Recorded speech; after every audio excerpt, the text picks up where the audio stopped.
Hello student, welcome back to my channel Samrat Academy. Student, जितने बच्चे 2024 board का paper देने वाले हैं उनके लिए वीडियो सबसे ज्यादा इंपॉर्टेंट है। आज मैं आप लोगों को एक वायरल पेपर बताने वाला हूं, वो भी विज्ञान का वायरल पेपर है। 100% आपके एग्जाम में आने वाला है यह पेपर। आप एग्जाम देकर देख लीजिएगा। लिखित आपको बता रहा हूं, एक पेपर 100% आपके एग्जाम में आएगा। कोड याद कर लो, 824 EN, इसको मिला लेना आप लोग। जितने बच्चे इस वीडियो को देख रहे हो 100% अगर एक कोड में 70 नंबर नहीं लेकर आए तो कहना, ठीक है। सारे बच्चे 70 में 70 नंबर लेकर आओगे, क्योंकि मैं आपको पूरा का पूरा सोल्यूशन बताने वाला हूं। अब पूरा का पूरा सोल्यूशन बताने के साथ साथ जितने प्रश्न है उनको रट डालना। मैं आपको कर रहा हूं, मेरे पे आप बिलीव करो, जो मैं आपको बता रहा हूं उस पर भरोसा रखो। मैं कह रहा हूं 824 EN वाला जो कोड है 100% आपके एग्जाम में आने वाला है। तो वीडियो को लाइक कर देना, चैनल पर तो चैनल को जरूर सब्सक्राइब कर लेना। इस बार सारे सब्जेक्ट में 70 नंबर लेकर आने की गारंटी मेरी है, ठीक है। बस आप लोग मन से पढ़ते रहिए। ये पेपर मेरे प्यारे बच्चों 70 नंबर का पूछा जाएगा। और इस पेपर को हल करने के लिए आपके पास समय कितने रहेंगे? 3 घंटे 15 मिनट का समय रहेगा। देखो, यहाँ पे समान निर्देश क्या दिया है कि बोल रखा है कि प्रारंभ के 15 मिनट परीक्षार्थियों को प्रश्न पत्र पढ़ने के लिए निर्धारित है। 15 मिनट खूब आराम से इस पेपर को पढ़ लेना और 3 घंटे में इस पेपर को सॉल्व करना। इसके बाद है कि प्रश्न पत्र 2 खंड, एक खंड अ में, दूसरा खंड ब में विभाजित है, ठीक। खंड अ में तथा खंड ब में 3 उपखंड दिए हैं, क ख ग। 3 उपखंड देगा भी, क्योंकि यहाँ पे फिजिक्स, केमिस्ट्री, बायो तीनों के प्रश्न रहते हैं, ठीक है। इसके बाद है कि प्रश्न पत्र खंड अ में बहुविकल्पीय प्रश्न होंगे, जिसमें सही विकल्प का चुनाव करके आपको OMR सीट पर नीले अथवा काले बॉल पॉइंट पेन से सही विकल्प वाले गोले को पूर्ण रूप से भरना होगा।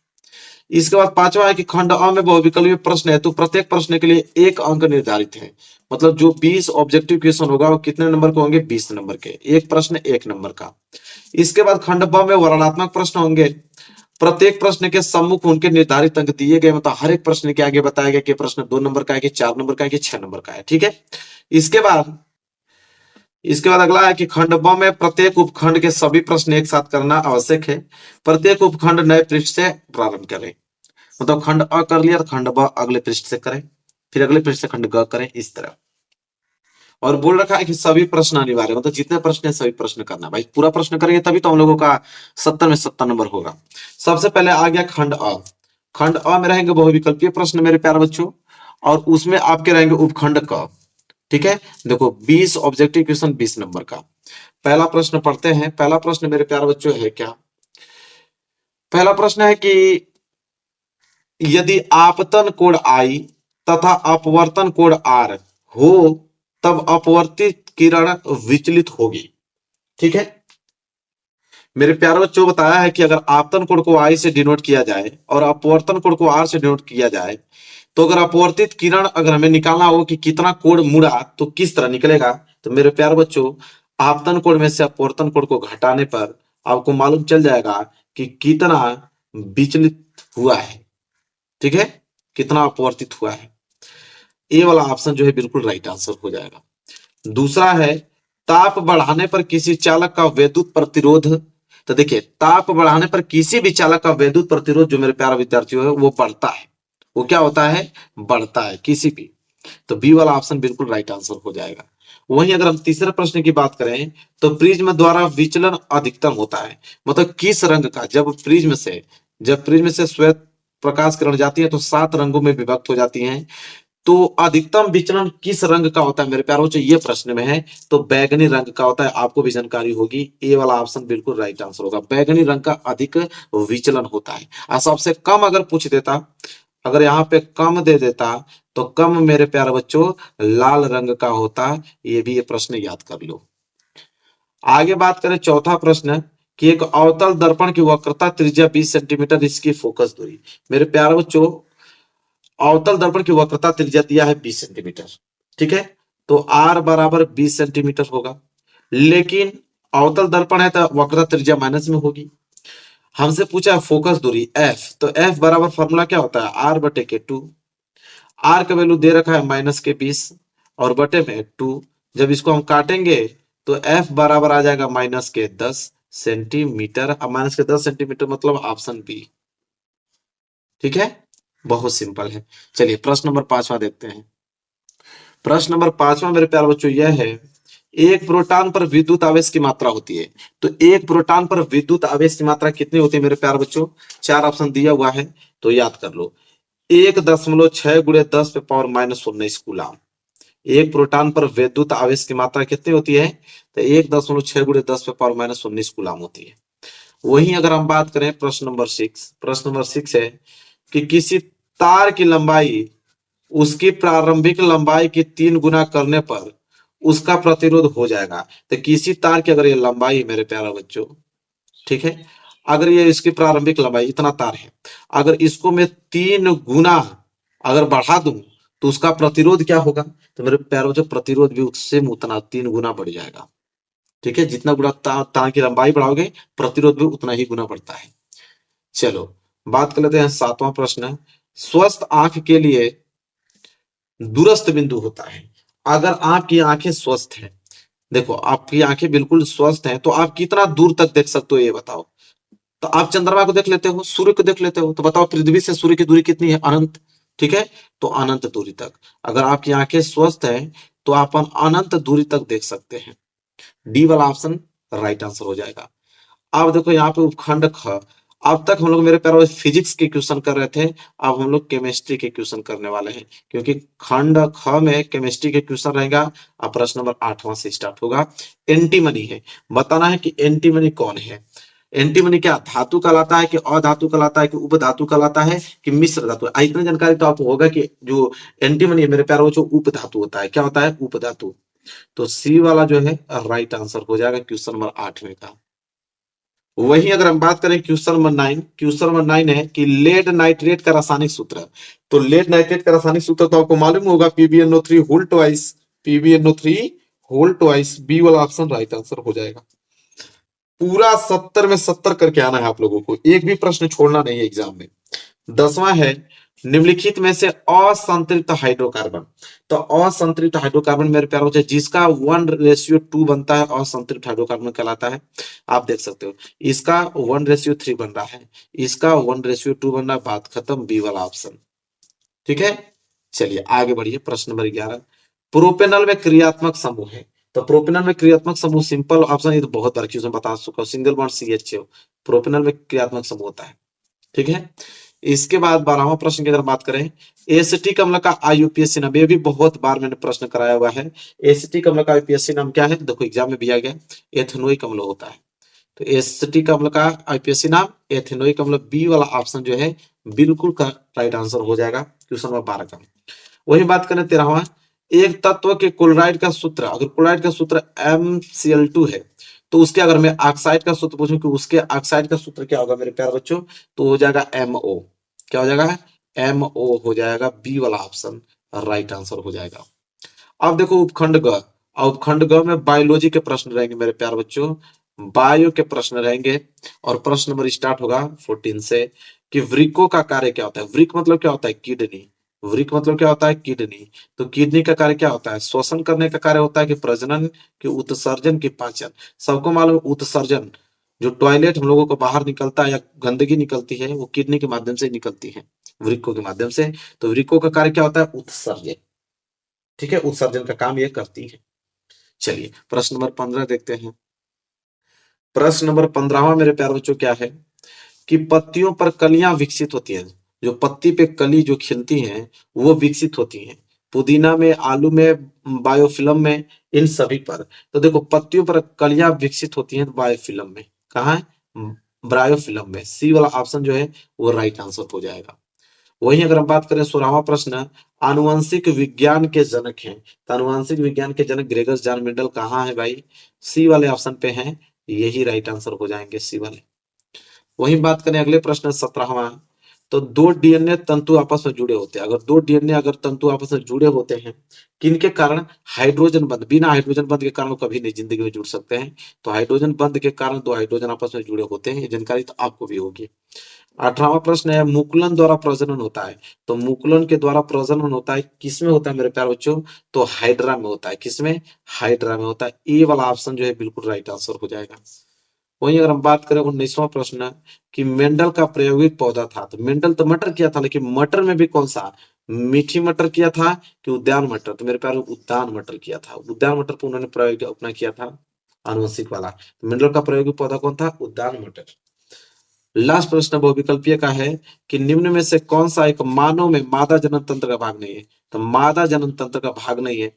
अंडाशय, तो अंडाशय तो होता ही है। गर्भाशय वो भी होता है। डिंब वाहिनियां भी होता है।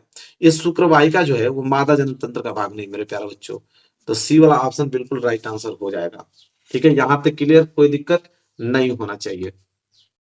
आगे बात करते हैं। अब खंड ब स्टार्ट हो गया। खंड ब में वर्णनात्मक प्रश्न रहेंगे 50 नंबर के। इसमें भी पहले उपखंड क आएगा, मतलब फिजिक्स वाला प्रश्न।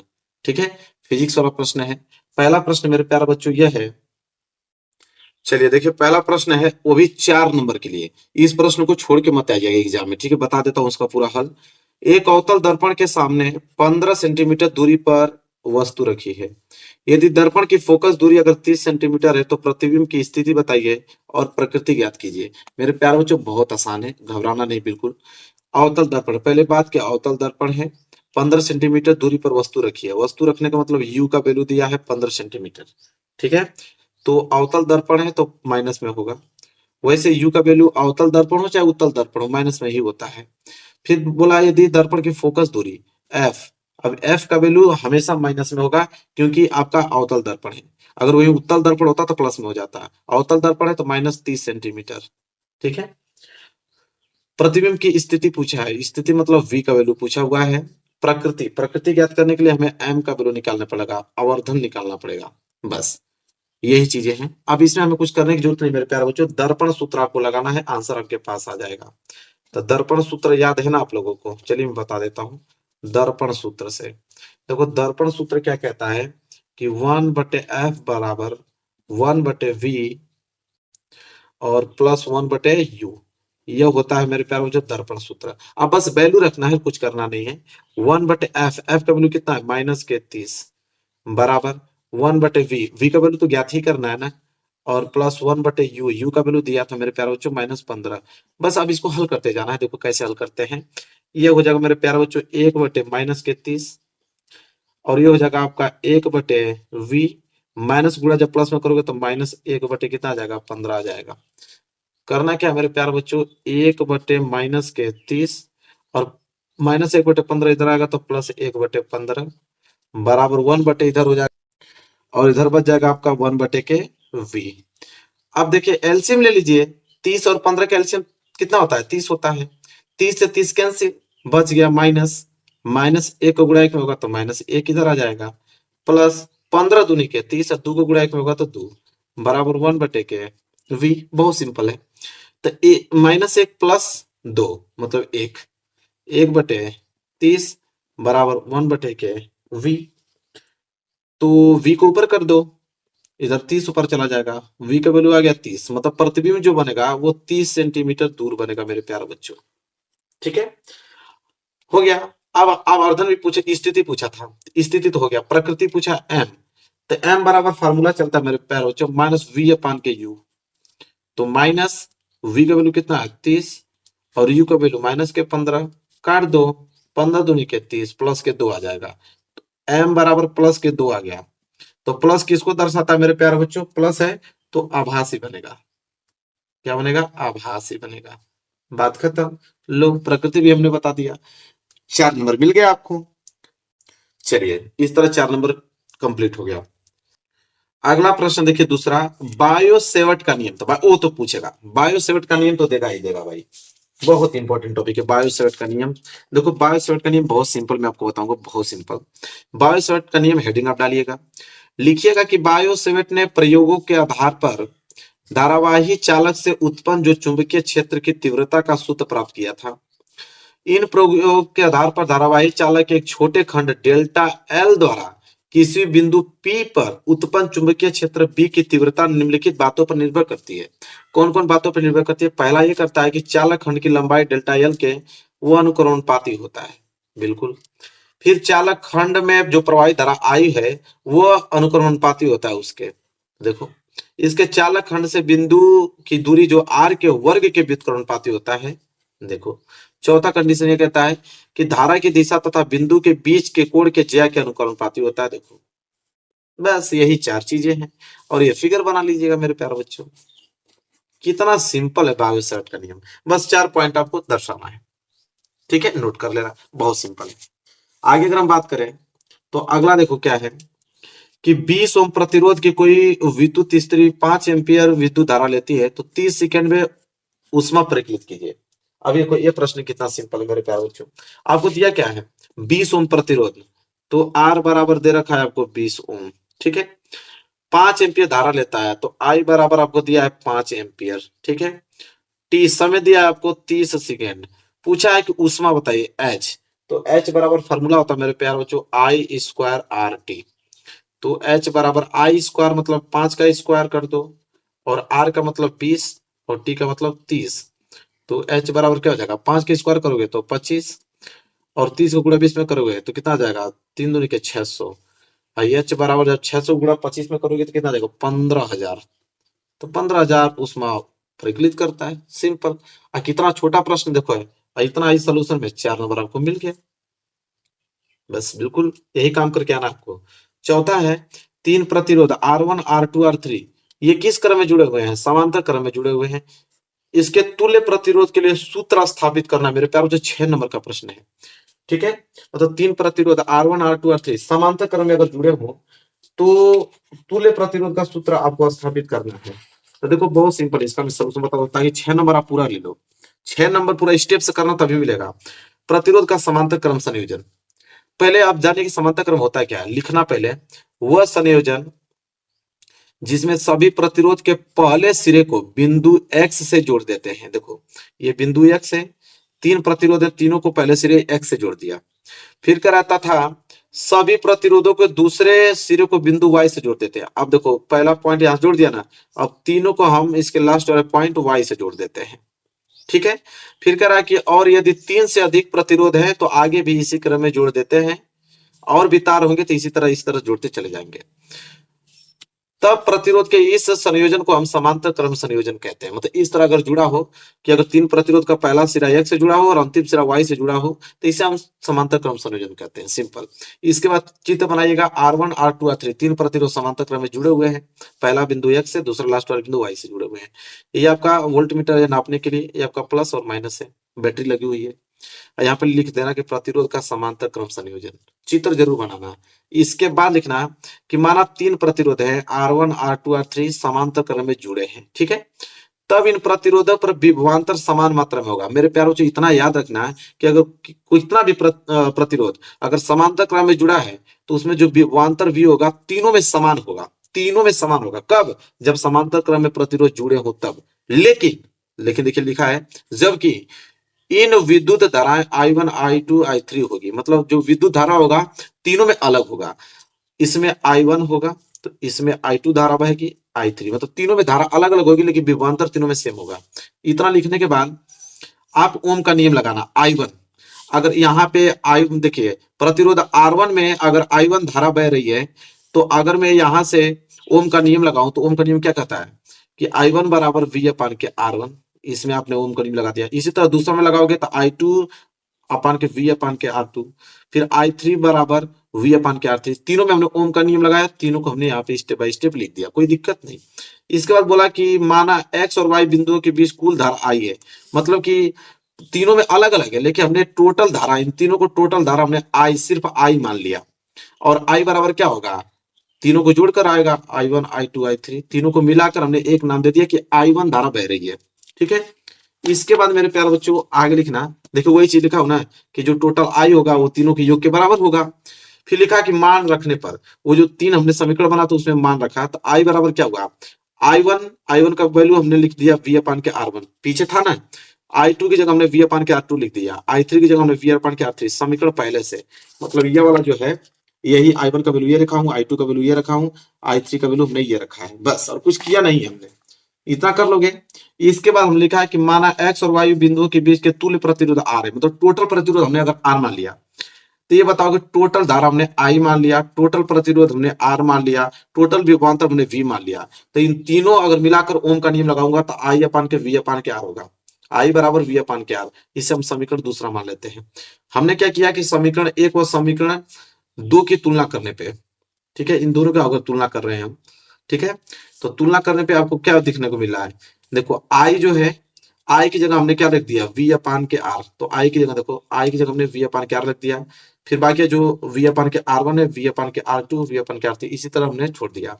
इसके बाद देखो वी अपान के आर, इसमें हमने वी कॉमन ले लिया, जैसे हमने वी कॉमन लिया तो यहाँ एक बच गया, एक अपान के आर वन प्लस एक अपान के आर टू प्लस एक अपान के आर थ्री।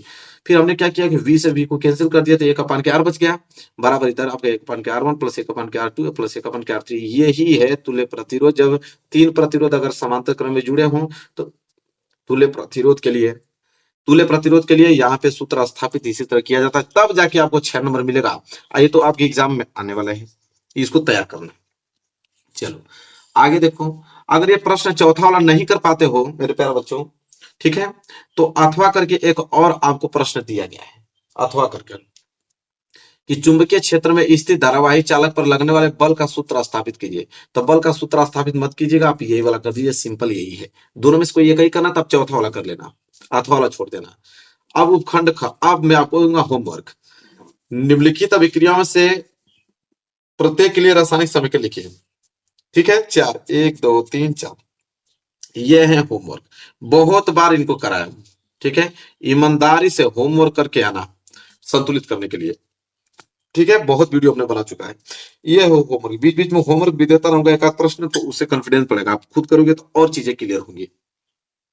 चलिए अब क्वेश्चन नंबर 6 देखिए, ब्लीचिंग पाउडर जिसे हम लोग विरंजक चूड़ के नाम से भी जानते हैं, तो ब्लीचिंग पाउडर या विरंजक चूड़ का रासायनिक नाम और सूत्र लिखने के लिए बोला है।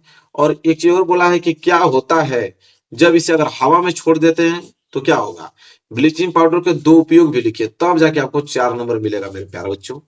चलिए देखते हैं, मेरे प्यारे बहुत अच्छे से लिख कर लेके आया हूं मैं कि विरंजक चूड़ का जो रासायनिक नाम है कैल्शियम ऑक्सीक्लोराइड है, इसको याद कर लेना। विरंजक चूड़ का रासायनिक सूत्र मेरे प्यारे बच्चों CaOCl2 होता है, यहाँ पे मार्क लगा दिया हूं। जब विरंजक चूड़ को वायु में उद्रासित किया जाता है, मतलब वायु में खुला छोड़ दिया जाता है, तो वो अपने गुणों में विकृति पाता है, मतलब विकृति पाता है, ऑक्सीजन के साथ अभिक्रिया कर लेता है। देखिए बोला है ना, वायु में उपस्थित कार्बन डाइऑक्साइड इससे क्रिया करता है, मतलब वायुमंडल में कार्बन डाइऑक्साइड है उससे क्रिया कर लेता है, जिस कारण कैल्शियम कार्बोनेट और क्लोरीन गैस उत्पन्न होते हैं। ठीक है, विरंजक चूड़ के गुण नष्ट हो जाते हैं उससे, जैसे कार्बन डाइऑक्साइड उसमें मिलता है, कैल्शियम कार्बोनेट और क्लोरीन बनाता है, तो उससे विरंजक चूड़ के गुण जो होते हैं नष्ट हो जाते हैं। फिर पहला देखो, यह विरंजक चूड़ कॉटन के रूप में, टेक्सटाइल उद्योगों में, लिनन लॉन्ड्री में विरंजित कपड़ों को धोने के लिए क्या किया जाता है, प्रयोग में लाया जाता है। जितना प्रश्न में बोला था हमने सब एक एक पॉइंट उसको बता दिया। अब नंबर कहाँ कटने वाला है, 4 में 4 नंबर मिलेगा, कोई काट थोड़ी सकता है, जितना बोला था हमने पूरा करके दिखाया है। चलिए 7वां प्रश्न मेरे प्यारे बच्चों देखिए क्या है। 7वां है, अयस्क के सांद्रण से आप क्या समझते हैं। अयस्क के सांद्रण की मुख्य विधियों का वर्णन कीजिए, 6 नंबर का है, ठीक है। चलिए मेरे प्यारे बच्चों, अयस्क के सांद्रण से आप क्या समझते हैं, अयस्क के सांद्रण की मुख्य विधियों का वर्णन करेंगे हम लोग बहुत अच्छे तरीके से। चलिए देखिए क्या कह रहा है कि अयस्क सांद्रण की सामान्य विधियां, आप हेडिंग डालेंगे, इसके बाद आप लिखना प्रारंभ करेंगे कि अयस्क या खनिज जो हैं पृथ्वी से निकाले जाते हैं, जिनके साथ अनेक प्रकार के व्यर्थ पदार्थ पाए जाते हैं, मतलब व्यर्थ पदार्थ होते हैं उसमें, जिन्हें हम क्या कहते हैं, गैंग कहते हैं, जिन्हें हम गैंग कहते हैं। निष्कर्षण की प्रक्रिया से पहले उन्हें हटाना आवश्यक होता है, जब प्यूरिफिकेशन करेंगे तो उसमें जो गैंग होते हैं उसको हटाना पड़ता है, और इस प्रकार गैंग का साथ हटाने से अयस्क में धातु की मात्रा अधिक हो जाती है, जिसे हम लोग क्या बोलते हैं, सांद्रण कहते हैं। सिंपल। एक विधि भी पूछा था, तो चलो फेन प्लावन विधि हम बता देते हैं। तो लिखेंगे इस विधि में बारीक पीसे हुए अयस्क को, पहले जो अयस्क होता है उसको बहुत महीन पीसा जाता है, फिर जल एवं किसी उपयुक्त तेल के साथ एक बड़े टैंक में क्या करते हैं, उसको मिलाते हैं। खनिज कण पहले ही तेल से क्या हो जाते हैं, भीग जाते हैं, जबकि जो गैंग होता है तो गैंग के कण पानी में क्या हो जाते हैं, भीग जाते हैं। अब इस मिश्रण में से बुलबुलों के रूप में वायु प्रवाहित की जाती है, जिससे खनिज कण युक्त तेल के झाग या फेन बन जाते हैं, जो जल की सतह पर तैरने लगते हैं, जिन्हें बड़ी सरलता से जल के ऊपर से निकाला जा सकता है। तांबा, सीसा तथा जिंक के सल्फाइड का सांद्रण करने के लिए इस विधि का प्रयोग किया जाता है। बस काम खत्म। अगर ये प्रश्न नहीं कर पाते हो तो अथवा करके मेरे प्यारे बच्चों एक प्रश्न दिया है कि रासायनिक अभिक्रिया किसे कहते हैं, कितने प्रकार की होती है, प्रत्येक को उदाहरण सही समझाइए। बहुत जरूरी है प्रश्न बताना। बहुविकल्पीय, लघुत्तरीय, दीर्घोत्तरीय तीनों में इस प्रकार के प्रश्न आएंगे, तो इसलिए मैं इसको जरूर बताऊंगा। सातवें का अथवा 100% बताऊंगा आप लोगों को, क्योंकि बहुत इंपॉर्टेंट टॉपिक है। तो सातवें का अथवा देखो उत्तर में कि रासायनिक अभिक्रिया जब एक या एक से अधिक पदार्थ परस्पर अभिक्रिया करके नए पदार्थ बनाते हैं तो ऐसी अभिक्रिया को रासायनिक अभिक्रिया कहते हैं। मतलब दो या दो से अधिक पदार्थ आपस में मिलकर सिर्फ एक ही पदार्थ बनाएंगे तो उसे हम लोग रासायनिक अभिक्रिया कहते हैं। ठीक है, मतलब एक ही पदार्थ ना अनेकों पदार्थ बना सकते हैं, मतलब नए पदार्थ का निर्माण करेंगे। दो या दो से अधिक पदार्थ आपस में मिलकर एक नए पदार्थ का निर्माण करते हैं, उन्हें हम रासायनिक अभिक्रिया कहते हैं। बात खत्म। उदाहरण के लिए भी हमने लिखा है कि जैसे मैग्नीशियम जब हाइड्रोक्लोरिक अम्ल से क्रिया करता है तो मैग्नीशियम क्लोराइड बनाता है, वो हाइड्रोजन गैस बनाता है। ठीक है, जैसे देखो ये आपका मैग्नीशियम Mg है और ये आपका HCl हाइड्रोक्लोरिक अम्ल है। ठीक है, जब आपस में विक्रिया करते हैं तो MgCl2 बनाते हैं, जिसे हम लोग मैग्नीशियम क्लोराइड हाइड्रोजन बोलते हैं। अरे हाइड्रोजन क्या बोलते हैं, हाइड्रोजन काटो, मैग्नीशियम क्लोराइड बोलते हैं। और साथ ही साथ क्या निकालता है, वो हाइड्रोजन निकालता है। तो दो पदार्थ आपस में मिलकर एक नया पदार्थ बना रहे हैं, तो इसे तो बोलते हैं रासायनिक अभिक्रिया। चलिए, उसमें बोला था कितने प्रकार की होती है, तो लिखेंगे हम लोग रासायनिक अभिक्रिया के प्रकार। तो देखो रासायनिक अभिक्रिया के प्रकार जो है लिखेंगे, मुख्य रूप से रासायनिक अभिक्रिया निम्नलिखित प्रकार से होती है। तो पहला जो प्रकार इसका मेरे प्यारे बच्चों वो है आपका संयोजन अभिक्रिया, जिसे संकलन अभिक्रिया के नाम से भी जाना जाता है। तो संयोजन अभिक्रिया आप हेडिंग डालना और लिखना कि संयोजन अभिक्रिया वह रासायनिक अभिक्रिया है जिसमें दो या दो से अधिक प्रकार के पदार्थों के अणु जो होते हैं परस्पर जुड़कर केवल एक ही प्रकार के पदार्थ के अणु बनाते हैं। मतलब कि दो या दो से अधिक पदार्थ के अणु आपस में जुड़कर सिर्फ एक ही, मात्र ओनली फॉर वन, एक ही पदार्थ का निर्माण करेंगे, उसे हम बोलते हैं संयोजन अभिक्रिया। जैसे एग्जांपल भी दिया हूं कि सोडियम Na, जो सोडियम धातु है, क्लोरीन में जलकर सोडियम क्लोराइड बनाता है। देखो ये आपका सोडियम है, ये आपका क्लोरीन है, दो पदार्थ है ना, आपस में जुड़कर सिर्फ एक ही पदार्थ बना रहे हैं, सोडियम क्लोराइड। तो इसे हम संयोजन या संकलन अभिक्रिया कहेंगे। बस। दूसरा नंबर पे आता है वियोजन अभिक्रिया। वियोजन अभिक्रिया संयोजन का जस्ट उल्टा होता है। जैसे लिखेंगे, वियोजन अभिक्रिया वह रासायनिक अभिक्रिया जिसमें कोई यौगिक अपने अवयवी तत्वों अथवा छोटे छोटे सरल यौगिकों में वियोजित हो जाता है। यह अभिक्रिया उष्मा, प्रकाश तथा विद्युत धारा संपन्न होती है। वियोजन अभिक्रिया निम्नलिखित दो प्रकार की होती है। मतलब इसमें क्या होता है कि कोई एक पदार्थ को हम लोग वियोजित करें, उसको गर्म करें या उष्मा दें या विद्युत धारा दें, तो वो एक पदार्थ कई भागों में टूट जाता है, उसे बोलते हैं वियोजन अभिक्रिया। जिसमें बोला है कि उष्मीय वियोजन भी आता है। उष्मीय वियोजन क्या होता है कि जब किसी पदार्थ के वियोजन की अभिक्रिया उष्मा देने पर होती है तो उष्मीय वियोजन कहते हैं। मतलब कोई भी अभिक्रिया है, अगर उष्मा देने के बाद वो अभिक्रिया घटित हो रही है तो उसमें उष्मीय वियोजन बोलते हैं। ठीक है, उदाहरण देखो, उदाहरण के तौर पे जैसे समझ लो, पहला पोटेशियम क्लोरेट का वियोजन। एक इसमें क्या होता है कि पोटेशियम क्लोरेट KClO ट्राइस, ठीक है, उसको गर्म करने पर यह पोटेशियम क्लोराइड तथा ऑक्सीजन में वियोजित हो जाता है। ठीक है, मतलब पोटेशियम क्लोराइड को जैसे हम गर्म करते हैं तो पोटेशियम क्लोराइड में और ऑक्सीजन में वियोजित हो जाता है। एग्जाम्पल नोट कर लो तब आपको और क्लियर हो जाता है। देखिए पोटेशियम क्लोराइड है, उसको हम उष्मा दे रहे हैं, क्या दे रहे हैं, हीट दे रहे हैं। उष्मा दे रहे हैं तो पोटेशियम क्लोराइड में टूट रहा है और ऑक्सीजन में टूट रहा है, तो हो गया ना वियोजन अभिक्रिया। बिल्कुल। दूसरा होता है विद्युत वियोजन, मतलब विद्युत देने पे जो अभिक्रिया हो। लिखेंगे कि जिस रासायनिक अभिक्रिया में यौगिक गलित अवस्था में या जलीय विलयन में विद्युत धारा प्रवाहित करने पर वियोजित होता है, उसे हम लोग विद्युत वियोजन कहते हैं, मतलब विद्युत वियोजन कहते हैं। तो विद्युत वियोजन कहते हैं मेरे प्यारे बच्चों, जैसे एग्जांपल में सोडियम क्लोराइड का विद्युत वियोजन, उसमें क्या होता है कि गलित सोडियम क्लोराइड में विद्युत धारा प्रवाहित करने पर यह सोडियम तथा क्लोरीन में वियोजित हो जाता है। जैसे सोडियम क्लोराइड है, इसमें हम लोग विद्युत धारा बहा रहे हैं। ठीक है, विद्युत धारा बहा रहे हैं, तो देखो सोडियम में टूट रहा है, क्लोरीन में टूट रहा है, तो विद्युत धारा देने से अगर यह अभिक्रिया हो रही है तो विद्युत वियोजन कहलाएगी। तीसरा नंबर की अभिक्रिया होती है विस्थापन या प्रतिस्थापन अभिक्रिया। ये क्या होता है कि विस्थापन वह रासायनिक अभिक्रिया है जिसमें किसी यौगिक के अणु के किसी एक परमाणु अथवा समूह के मूलक के स्थान पर कोई दूसरा परमाणु या मूलक आ जाता है। ठीक है, मतलब अधिक अभिक्रियाशील वाला तत्व कम अभिक्रियाशील वाला तत्व को मतलब हटा देगा वहां से। जैसे एग्जाम्पल में समझो, जैसे लोहा और कॉपर सल्फेट विलयन में कॉपर को क्या करेगा, विस्थापित करके स्वयं आ जाता है, फलस्वरूप फेरस सल्फेट तथा कॉपर बनाता है। जैसे समझिए ये आयरन है, लोहा, एक कॉपर सल्फेट है, ये आपस में अभिक्रिया हो रहा है ना, ये लोहा अधिक अभिक्रियाशील है कॉपर से, कॉपर को वहां से हटा के देखो साइड में कर दिया है, और अपने लोहा और सल्फेट मिलकर यहाँ पे फेरस सल्फेट बना दिया। तो अधिक अभिक्रियाशील वाला तत्व कम अभिक्रिया वाला तत्व को उसके यौगिक में से उसको अलग कर देता है, तो हम लोग विस्थापन या प्रतिस्थापन अभिक्रिया कहते हैं।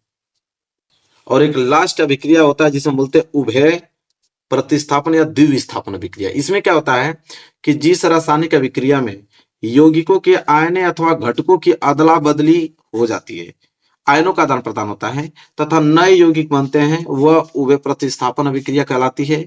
और यह अभिक्रिया यौगिकों के विलयनों के मध्य होती है। समझो, पहले आयनों का आदान प्रदान होता है। उदाहरण के तौर पे जैसे जब बेरियम क्लोराइड के विलयन में हम सोडियम सल्फेट का विलयन मिलाते हैं, तो बेरियम सल्फेट व सोडियम क्लोराइड बन जाता है। आप समझो, जैसे बेरियम क्लोराइड है, ठीक है, तो यहाँ Ba जो है प्लस में है, इधर आपका SO4 जो है वो माइनस में है, ठीक है। तो इधर से बेरियम प्लस वाला, इधर से SO4, दोनों आपस में, दोनों का आयन अलग लगे हैं, प्लस में माइनस आपस में जुड़कर यहाँ BSO4 बना दिया, जिसे बेरियम सल्फेट कह रहे हैं। इधर क्लोरीन माइनस में है, इधर Na प्लस में है, तो यह माइनस में यह प्लस में, आपस मिलकर इधर NaCl बना दिया, सोडियम क्लोराइड। तो आयनों का आदान प्रदान हो रहा है, जिसे हम लोग बोल रहे हैं उभय प्रतिस्थापन या द्विविस्थापन अभिक्रिया। क्लियर है? चलो अब 8वां प्रश्न देखो, उपखंड ग स्टार्ट हो गया। ये दोनों 7वां में दोनों बता दिया मैं। 8वां देखिए क्या है, अमाशय किसे कहते हैं, उसके 3 प्रमुख कार्य लिखे। तो अमाशय किसे कहते हैं ना, अब ये प्रश्न कितने नंबर का, 4 नंबर का। चलो देखते हैं अमाशय लिखेंगे मेरे प्यारों, कि अमाशय जो होता है ना, उदर गुहा में अनुप्रस्थ अवस्था में स्थित एक मशक के समान रचना है, ठीक है। यह आहार नाल का सबसे चौड़ा भाग होता है, जिसकी लंबाई लगभग कितना, 24 सेंटीमीटर, और चौड़ाई जो होता है मेरे प्यारों जो 10 सेंटीमीटर होता है। अमाशय के कार्य की अगर हम बात करें तो वो भोजन का संग्रह करता है, भोजन को पतला लेई जैसा बनाता है, और भोजन का पाचन करता है। साथ ही साथ नीचे लिख लेना कि अमाशय का मुख्य कार्य भोजन का पाचन का है। अमाशय जो है भोजन के साथ आने वाले हानिकारक जीवाणुओं का सफाया करता है। अमाशय के पाचक रस में स्थित एंजाइम भोजन में प्रोटीन के छोटे छोटे कणों में तोड़ देते हैं, जिससे प्रोटीन का पाचन आसान हो जाता है। अमाशय का पाचक रस में भोजन के कणों में अम्लीय बनाकर सड़ने से क्या करता है, रोकता है। तो देखो अमाशय का हमने पूरा कार्य भी बता दिया कि अमाशय का कार्य क्या होता है। क्लियर है? कोई दिक्कत नहीं होना चाहिए, बिल्कुल 1%। चलिए वही बात करें प्रश्न नंबर 9। प्रश्न नंबर 9 है कि गर्भ निरोधक की विभिन्न विधियां कौन सी। Very very most important, 4 number के लिए प्रश्न है, ठीक है। देखो कैसे लिखेंगे, गर्भ निरोधक की विभिन्न विधियां। देखो गर्भ निरोधक की विभिन्न विधियां हैं, कौन कौन सी विधि है मेरे प्यारों, उसको मैं अभी दिखाता हूँ आप लोगों को। ये प्रश्न बहुत वाकई में कमाल का प्रश्न है। तो देखो पहली विधि ए वाली होता है यांत्रिक, उसे ही हम लोग भौतिक अवरोध भी कहते हैं। दूसरा विधि होता है रासायनिक विधि। तीसरा होता है शल्य चिकित्सा विधि। और चौथा है अंतरा गर्भाशय, जिसे गर्भ निरोधक यंत्र या उपकरण आईयूडी भी कहते हैं। अब सबको बारी बारी से देखेंगे। ए वाला यांत्रिक या भौतिक अवरोध क्या होता है कि देखो नर योनि में शुक्राणुओं के प्रवेश को रोकने के लिए निरोध का उपयोग करते हैं। और पहला है कि मादाएं डायाफ्राम या ग्रीवा टोपी का प्रयोग शुक्राणुओं के गर्भाशय तथा अंडवाहिनी में प्रवेश करने के लिए करती हैं, ठीक है। वहीं अगर दूसरा बताया रासायनिक विधि क्या होता है, औरतें 2 प्रकार की गोलियां का उपयोग करती हैं। पहला मुख्य गोलियां, ये गोलियां हार्मोन युक्त होती हैं जो अंडाशय से अंडोत्सर्ग अंड डिंब के मोचन को रोकती हैं। उदाहरण माला डी, सहेली जैसे में। दूसरा उसमें है योनि गोलियां, इन गोलियों में रसायन होते हैं जो शुक्राणुओं को क्या कर देते हैं, मार देते हैं। अब तीसरा शल्य चिकित्सा विधि वेक्सोटॉमी, पुरुष नसबंदी जिसे कहते हैं। लिखेंगे शुक्रवाहिकों के एक छोटे से भाग को शल्य चिकित्सा द्वारा अलग कर देना वेसेक्टॉमी कहलाता है। शुक्रवाहिकाएं वे नलिकाएं होती हैं जो नरों के शुक्राणुओं में वृषण के माध्यम से मूत्र मार्ग तक लेकर जाती हैं। उसी में दूसरा है ट्यूबेक्टॉमी। एक कौन सा था, अभी हमने देखा वेक्सोटॉमी, एक होता है ट्यूबेक्टॉमी जिसे महिला नसबंदी बोलते हैं।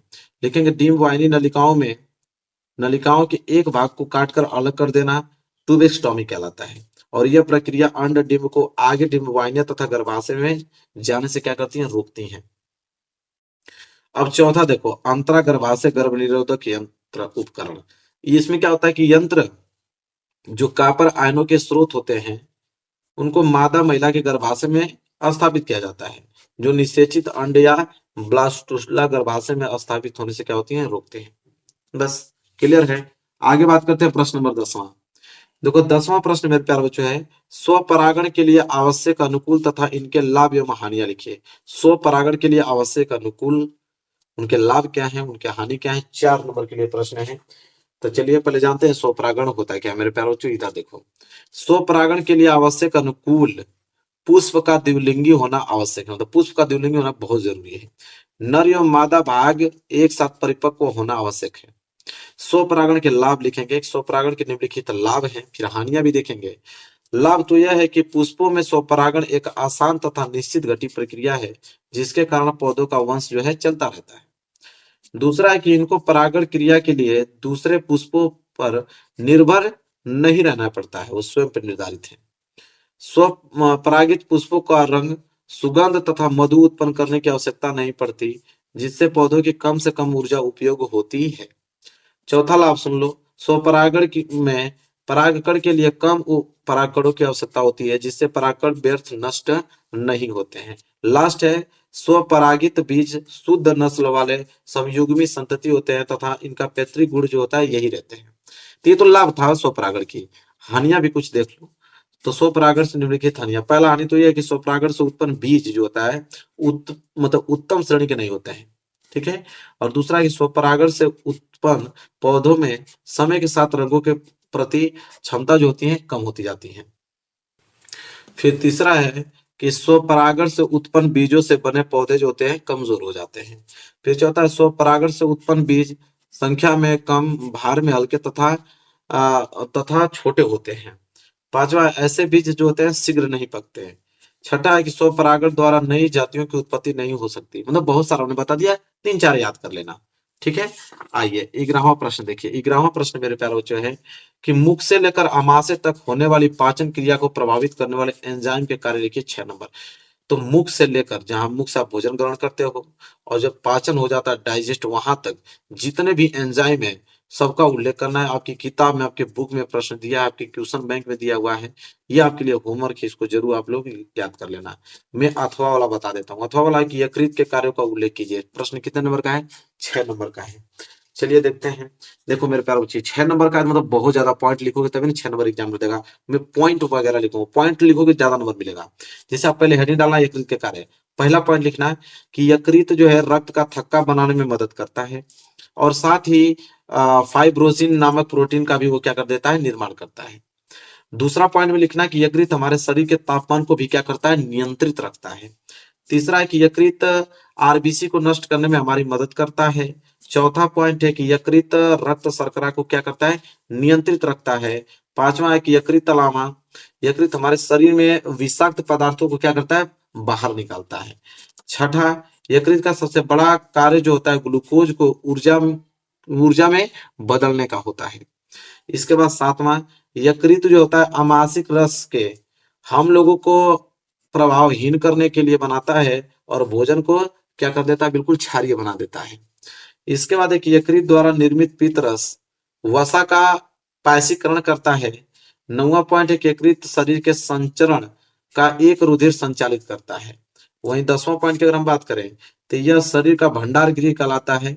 जब पाचन के बाद रुधिर में आवश्यकता से अधिक ग्लूकोज पहुंचता है तो यह यकृत कोशिकाओं में ग्लाइकोजन के रूप में संग्रहित हो जाता है। 11वां पॉइंट, यकृत अमोनिया को यूरिया में बदल देता है।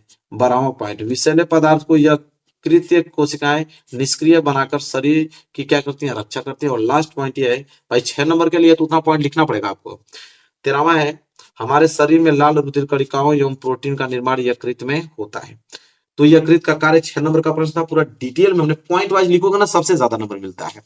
पूरा हमने इस पेपर का सॉल्यूशन बता दिया मेरे प्यारों। जो 100% गारंटी है मेरी कि पेपर जरूर आएगा आपके एग्जाम में 824 CN। बस आप तैयार रहो, 70 में 70 नंबर लेकर आपको आना है।